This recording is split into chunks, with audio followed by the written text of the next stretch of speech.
In June, Louise Burnie bought Eat Crawlers, a business trying to get more Kiwis eating insects. Making the perfect scorpion lollipop has been just one unexpected challenge. She joins me now in the Auckland studio. Hello. Hi. Why did you buy Eat Crawlers, and what is Eat Crawlers? Eat Crawlers is a edible bug business, and I'd been looking for a business that was a little bit more sustainable than the one that I've been running for the last 20 years.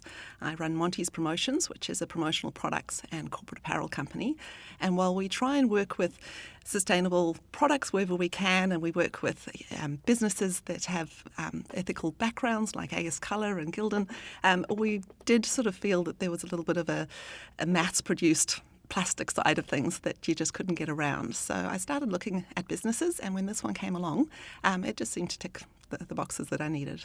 Tell me then a bit more about Eat Crawlers. We supply edible insects to the New Zealand public and around the world. So give me some examples of your range. We have crickets, which can be honey roasted, chocolate coated, or just lightly roasted. The crickets are the most popular items. We've got scorpions. Tarantulas are on their way, but not here yet. They are very popular, but unfortunately stuck in transit at this stage. Tarantulas, are they spiders. chocolate dipped? Or some of them are chocolate dipped and some of them are just natural, all hairy and spider looking, yeah. And what's your biggest seller is crickets? The crickets are very high in protein, so by the time you mill them and use them as flour and into things like pasta, then yeah, I'd say overall we'd be selling more crickets by sort of in bulk. But the tarantulas are by far the most popular. Unfortunately, I haven't been able to land them since I've owned the business. You've had quite a steep learning curve in the last few months. Tell me about some of the challenges and how you've had to negotiate them. So I took over the business in June and I applied for my animal license, import license, which is all I needed at that stage. And 2 weeks later, the rules changed and you no longer needed an animal import license, but you needed a swag of other things. And that we had goods that were in transit that then had to be sort of verified while they were coming over. We needed to get documents sent across. So that slowed things down quite a lot. With COVID, there's been restrictions in flights coming from Thailand to New Zealand, so the postal system is just not operating at all. So one of our large orders has been held there since June, I've paid for it and I'm waiting for it, but until the flights resume, it's just going to be held hostage there. So that's been really frustrating. I don't think I really factored in how much the supply issue was going to, be a problem. And did you have supply issues with your previous business? Not at all. In 20 years, we've brought things in from China and all over the world. We've got shipping agents that just pick stuff up and bring it over, no problems. But it just seems to be this one particular supplier that is being a little bit frustrating. And they're not a Thai business, they're based in Dubai, so I can't go through any legal channels there. And I just have to wait until the flights open. But it's a very frustrating wait. I've had to go and find the similar products from other suppliers. So I know I'm going to have so much stock by the time it finally lands because I've had to buy it all twice.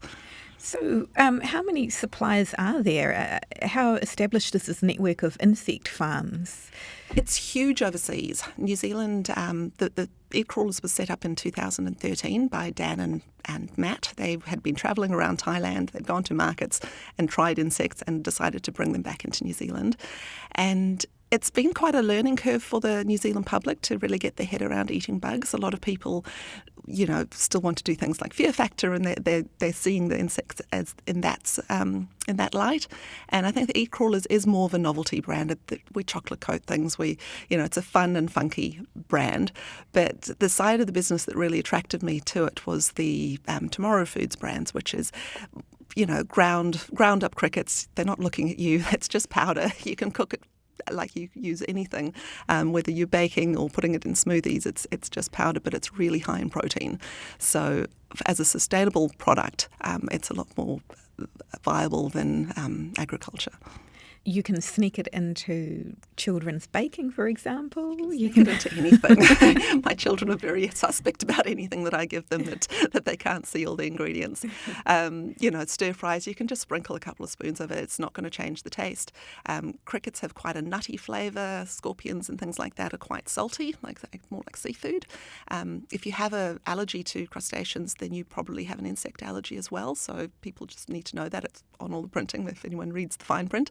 But yeah, that is something that I wasn't expecting. I think there are around 1,900 edible insects in the world, and they all have different flavours. Ants are really kind of like lemon peppery.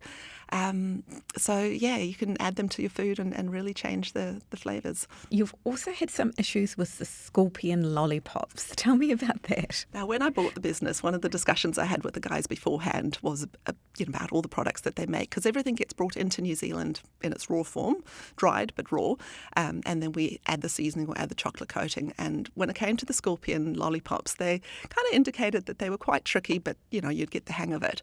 And I decided before buying the business that I just wouldn't handle. I was going to outsource that. That part was not going to be something that I'd be doing. But they showed us how to make it, and we had lessons, and they're really hard. They're really tricky. They're made out of isomalt, which is a sugar-free product. It's really sensitive on what degree you get it to, how long you cook it for, exactly. And sometimes they look perfect, and you put them in the moulds and you add your scorpion and you add the topping on and they look fine, and then the base doesn't settle, the top doesn't settle, they turn white for no reason. So out of 7 batches that we've made, 2 of them have been really successful, and the other ones, the batch I made last week, we've had to throw the whole lot out. So it's heartbreaking, and they're very popular, otherwise I'd just pull them off the range. But everybody likes to have a lollipop with a big scary scorpion in the middle of it, particularly sort of coming up to Halloween and things. But yeah, they've been frustrating. What are your kind of plans for the business? What direction do you want to take it in? I'd like to see it more mainstream. The novelty side is great, and it gets people interested in it, but I'd like to see it in supermarkets, and the pasta, anything that you can make with cricket flour. It's already starting to show up. You can get cricket tortillas, you can get corn chips, you can get bread with cricket flour, made out of cricket flour. You only need to trade out 10% of the flour in whatever you're making, so it doesn't really affect the flavour, but it just adds a lot of protein. So I see it as a real food of the future, and it's certainly looking that way overseas if we're following the trends there. Thank you very much, Louise Burnie. Thanks.